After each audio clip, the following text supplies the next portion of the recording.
Hello दोस्तों, स्वागत है आपका अपने यूट्यूब चैनल गौरव एजुकेटर में। दोस्तों, आज का हमारा टॉपिक है 1857 का विद्रोह का आधुनिक इतिहास जानेंगे। दोस्तों, आज के हम इस टॉपिक में दोस्तों चलिए फिर शुरू करते हैं। दोस्तों, 1857 के विद्रोह का एक राजनीतिक कारण रहा है जो कि है चुके के सिद्धांत की नीति। दोस्तों, चुके के सिद्धांत की नीति को हम अलग अलग अर्थों में भी जानते हैं। राजनीतिक सिद्धांत दोस्तों, राजनीतिक कारण एक तरह से यह भी हो सकता है कि जैसे बहुत सारे अपने राजा महाराजा थे देश में, तो वो सब अपनी सत्ता के लेकर आपस में लड़ भिड़ भी गए थे कि हाँ, अब हम अंग्रेजों से का विद्रोह करेंगे तो हमारा राज वापस हमें मिल जाएगा। तो दोस्तों, इन सब विद्रोह के कारण ये अपना राज दोबारा खो बैठे थे, जिससे अपना देश 1857 में वो आज़ाद नहीं हो पाया था और इसको टाइम लग गया था 1947 आज़ाद होने में।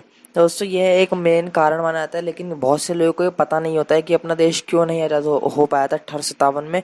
तो दोस्तों, ये भी एक मेन पॉइंट है और आगे मैं आपको समझाता हूँ। चलिए तो फिर शुरू करते हैं।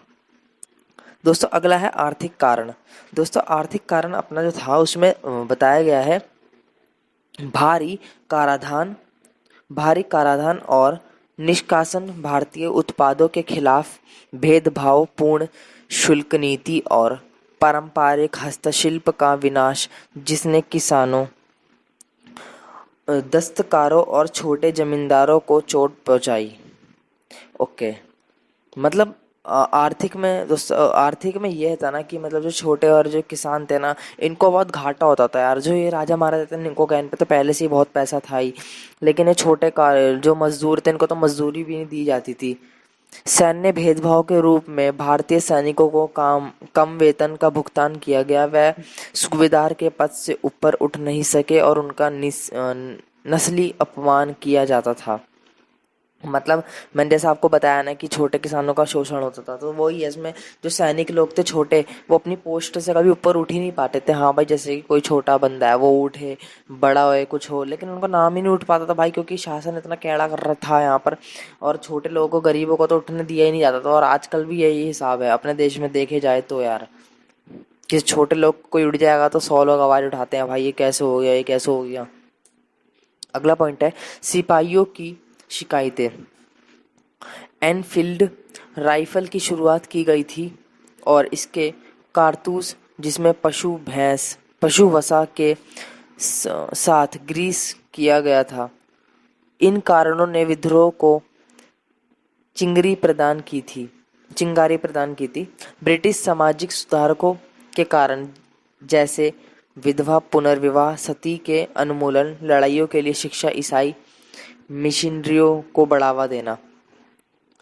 दोस्तों, मतलब जो सिपाहियों में ना, ये है एक अफवाह फैल गई थी कि जो ये अंग्रेज है ना, बंदूक के अंदर भैंस और सूअर की चर्बी लगाते हैं, तो इससे हिंदू और मुस्लिमों को बहुत ठेस पहुंची। गाय और सूअर का जब उन्होंने नाम सुना, तो मुसलमानों को सूअर के नाम से बहुत ठेस पहुंची और हिंदुओं को गाय के नाम से। तो ये दोनों एक हो गए थे उस टाइम। और फिर इन्होंने 1857 का विद्रोह का मेन रूप यहीं से लिया गया है, जिसको मैंने आपको पढ़ाया कि चिंगारी प्रदान की विद्रोह की। और ये विफलता का कारण क्या था ये बताते हैं।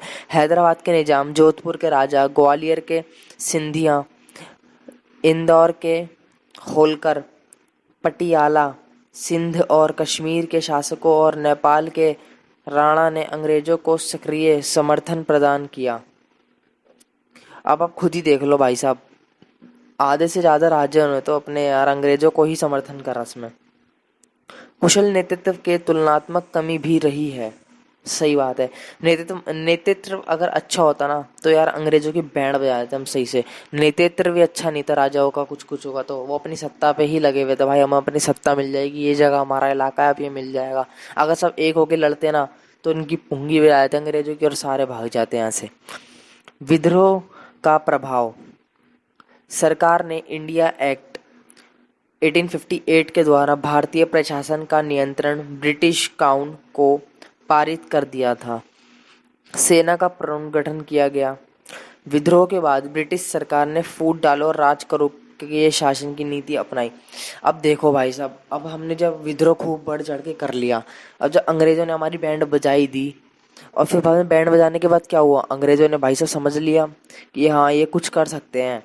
तो भाई साहब 1856 में ना अलग अलग चीज़ों का गठन करने लग गए अंग्रेज। सेना बना ली अपनी तगड़ी वाली हम पे पहरा देने के लिए, और फूट डालो और राज करो की नीति शुरू कर दी, जो कि भाई उन्होंने नीति जब शुरू करी थी, और लेकिन वो नीति अभी तक भाई प्रचलित है, अभी तक वर्तमान तक, कि भाई हिंदू मुस्लिमों में भड़काना, हर बात पे हर धर्म को भड़काना। भाई ऐसे ऐसे उन्होंने फूट डालो नाच करो की नीति करी ना, जो नीति क्या यार अनीति बन चुकी है अपने देश के अंदर आज तक।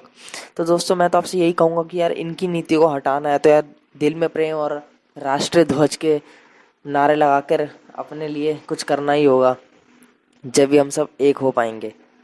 और दोस्तों मैंने आपको 1857 का पूरा टॉपिक बता ही दिया। आशा है कि आपको इस छोटे से टॉपिक में ही बहुत बड़ा टॉपिक मैंने कवर कर दिया होगा।